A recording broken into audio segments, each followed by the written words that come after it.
Hello dear student, welcome to our channel economics study point. इस video में मैं discuss करूंगा क्लस्टर एनालिसिस, जो वीवीआई टॉपिक है for course code MEC 109 research methodology in economics. तो briefly मैं इसको डिफाइन करूंगा। क्लस्टर एनालिसिस से आप क्या समझते हैं? तो cluster analysis is a study of technique for automatic finding class. Cluster analysis is a study of technique for automatic finding class. ठीक है, it is a strong tool for multivariate analysis. अभी हम आते हैं, क्लस्टर एनालिसिस एक strong tool है multivariate analysis के लिए। ये एक ऐसा ये क्लस्टर जो एनालिसिस है, ये टेक्निक का स्टडी करता है जिसके द्वारा ऑटोमेटिकली हम लोग क्लास को फाइंड करते हैं। अब यहाँ पर सवाल उठ रहा होगा कि क्लस्टर एनालिसिस आखिर होता क्या है?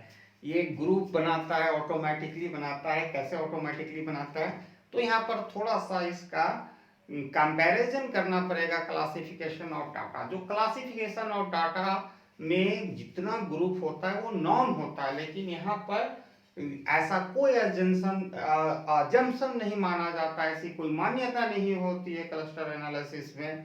ठीक है, इसमें एक नेचुरल प्रोसेस से डाटा को क्लासिफाइड किया जाता है on the basis of similarity and dissimilarity के आधार पर। दूसरी बात है, क्लासिफिकेशन ऑफ डाटा हम दो तरीके मैनुअली भी कर सकते हैं और कंप्यूटर सॉफ्टवेयर की मदद से, लेकिन ये प्योर कंप्यूटर सॉफ्टवेयर की मदद से किया जाता है। एक गिवन डाटा सेट में भी एक कॉन्टिन्यूअस प्रोसेस के द्वारा नेचुरली ग्रुपिंग होता है, और इसमें ये एक और हेल्प करता है, ये डिटेक्ट करता है आउटलियर इन ए डेटा सेट में। और रिसर्चर को भी इस चीज की पूरी जानकारी होती है कि डाटा से जो क्लस्टर, दो क्लस्टर, गुड क्लस्टर और बैड क्लस्टर बन गया एक ही डाटा सेट का, तो गुड क्लस्टर को फर्दर स्टडी के लिए यूज किया जाता है। तो आप कह सकते हो कि क्लस्टर एनालिसिस क्या है कि ये एक प्रक्रिया है, एक प्रोसीजर है जिसकी मदद से large number of data collection को सेवरल क्लस्टर में बांट दिया जाता है, और उसका बेसिस होता है सिमिलरिटी और डिसिमिलरिटी, और किसकी सहायता से? कंप्यूटर सॉफ्टवेयर की सहायता से किया जाता है। अब इसके बाद आते हैं two step cluster analysis procedure.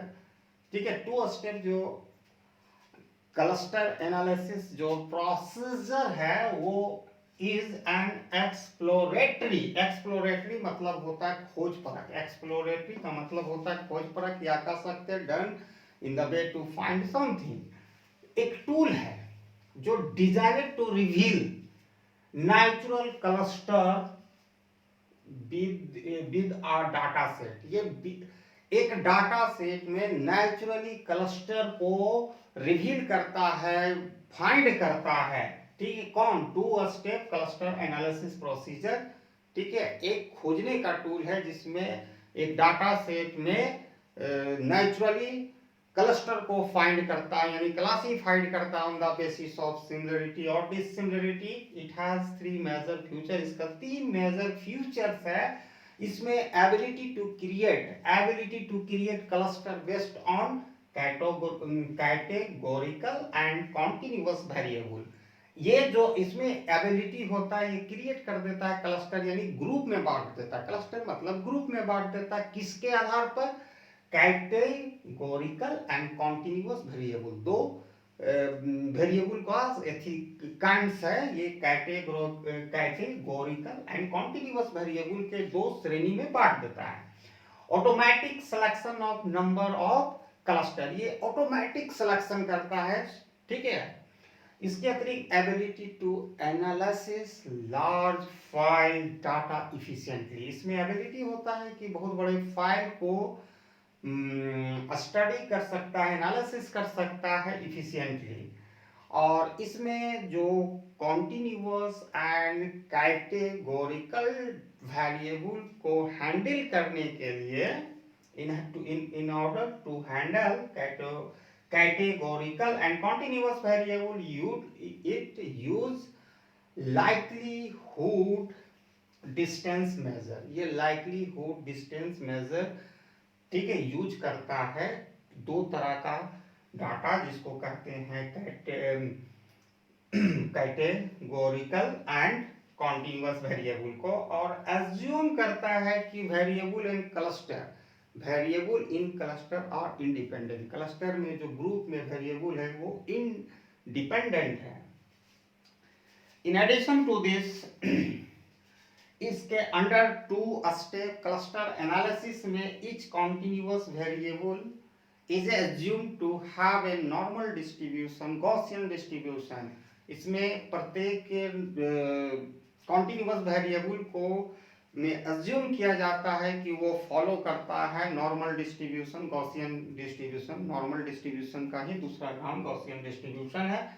And दूसरा कैटेगोरिकल वेरिएबल को एज्यूम किया जाता है, ये किस चीज को फॉलो करता है, मल्टीनोमियल डिस्ट्रीब्यूशन। ठीक है, जो categorical variable are assumed to have या follow multinomial distribution under 2-step cluster analysis। ठीक है, तो I hope you got the thing I discussed under this video, and I am wishing you best of luck for this course code MEC 109, और आप लोग सभी flying colour से पास होंगे, और मुझे पूरा विश्वास है कि आप लोग अच्छा करेंगे, और कमेंट जरूर करना। Thanks for watching my video till and. जय हिंद।